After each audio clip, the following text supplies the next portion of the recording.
Hi everyone, I'm Diana and welcome to Chronic Harmony, where chronic illness meets artistry, honesty, and healing.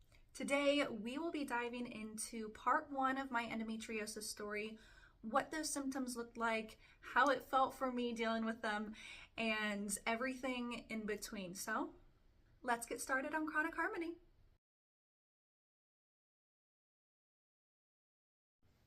We are going to jump into a DeLorean, dial on the keypad 2016, zoom 88 miles an hour down the road, and flashback to a decade ago, which is where our story begins. 2016, freshman year of high school, I start my first period. Of course, the first period, it was pretty fine. It was normal. It was just my first bleed, and I thought, woohoo! I'm a woman and I will forever be inconvenienced by a monthly bleed. Great. Well, that wasn't quite the case. So in high school, I was involved in band, choir, the debate team, ballet, after school, theater, and I always try to keep myself busy, on the move, doing something new. My body did not like that. As my body was trying to regulate itself, as doctors would say, my cycle would go 28 to 78 days. It was extremely hard to track. My period trackers would never guess correctly, and at the time I didn't have a telltale sign that I was going to start until the day of. I would wake up in the morning, I would be getting ready for school, and then all of a sudden this just amount of dread would just wash over me. I would pass out, and then I would throw up, and I would either miss a half day of school or a full day of school. My body would be shaking, and I would be in so much pain from my back all the way down my legs, and my mom would have to massage and put pressure on my feet or my hands, my arms, my legs, my back, just to try to get me to relax because of how intense the pain was even back then. There were times where I would pass out at school. It was never fun. I remember very specifically there was a test in science that we were taking, and we were adding and subtracting the different elements on the periodic table, and where you have to add and subtract the electrons or protons, neutrons, whatever. And again, that amount of dread just washed over my body, and I'm like, oh no, I want to go to the nurse's office as soon as possible. I don't want to pass out in front of all of my peers. I go up to my teacher. I'm like, hey, I don't feel well. He looked at me and he was just like, he could see how pale I was.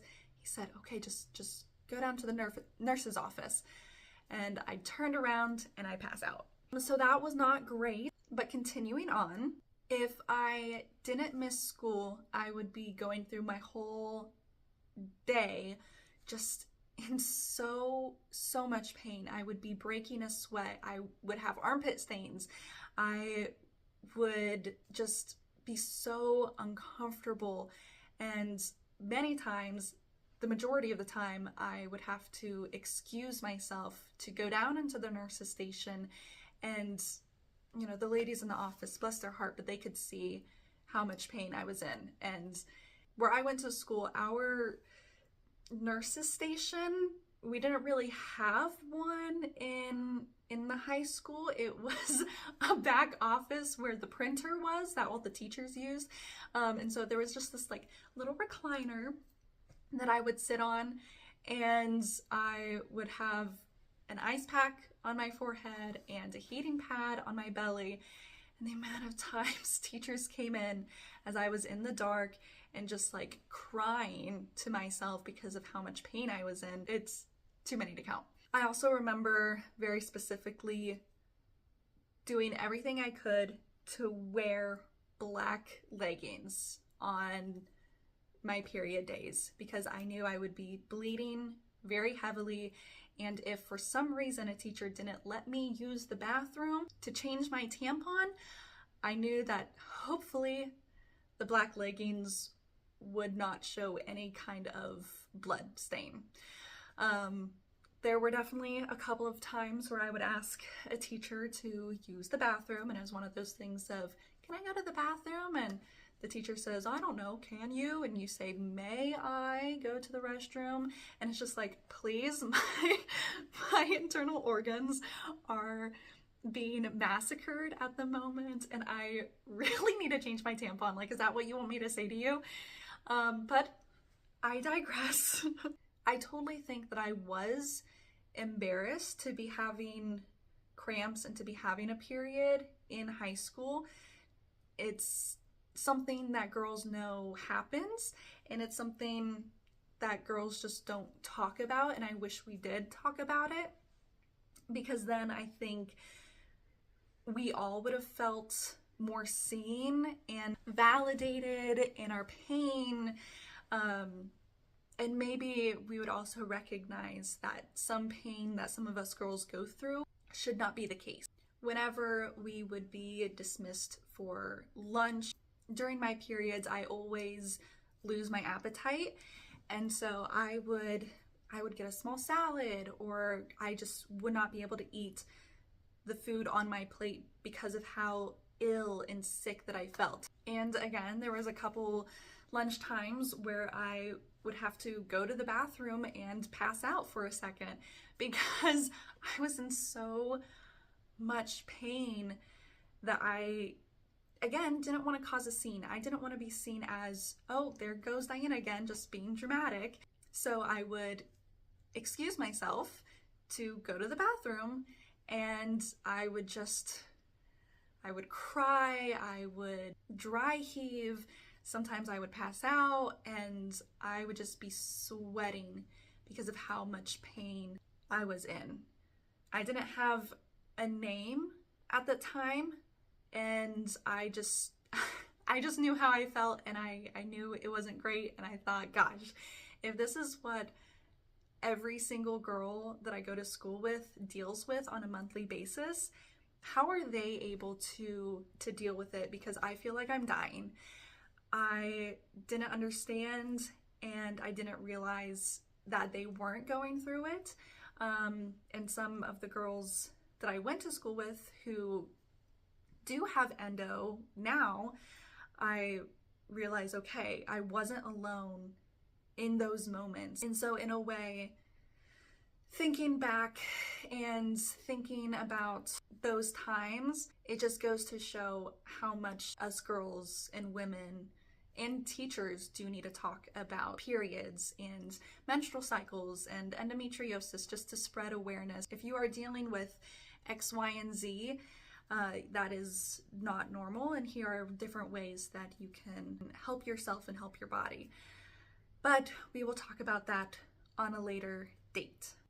So not only would I be missing a lot of class or school, but I would also be missing a lot of rehearsals and dance classes, because it got to a point where I could not stand, or I could not deal with the motion of the car or the bumps in the road because of how it ricocheted throughout my whole body, and the pain was so intense. I remember my mom would be driving me to a dance class, and I looked at her, again, tears in my eyes, and I would say, Mom, I cannot do this today. Growing up, it was always, if you start something, you have to finish something. And I totally agree with that. It builds a great mindset, it builds responsibility, but gosh, that was always really hard to try to verbalize.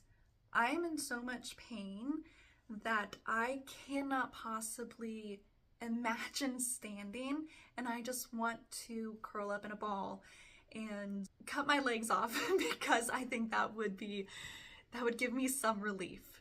Because I have been in theater for as long as I can remember, I didn't want to be known as the dramatic one. I didn't want to be known as the oh, well, she's an actress, and so she's just pretending to be in pain just to get out of something, or she's pretending so that she can have people look at her and for attention. And gosh, the amount of times I wish I could just disappear into a little teacup and just be forgotten about, because I did not want to be dealing with that pain. Again, too many times to count. I wish I could disappear just to get away from the pain and get away from the attention and get away from, oh, there goes Diana again, passing out or throwing up or dry heaving or missing class again. All of this to say, just in part one, is that I was confused. I didn't have a name for this pain. I thought it was normal. I just thought that's how periods were, and that's what all of the girls in my grade were dealing with. I didn't know there was anything to blame yet. I thought I was to blame. Honestly, there was just so much uncertainty. What made all of this so much harder than it needed to be wasn't just the pain, it was how it was handled by doctors, teachers, guidance counselors, directors, dance instructors, and that is what I will be discussing in part two. So be sure to follow along on Chronic Harmony.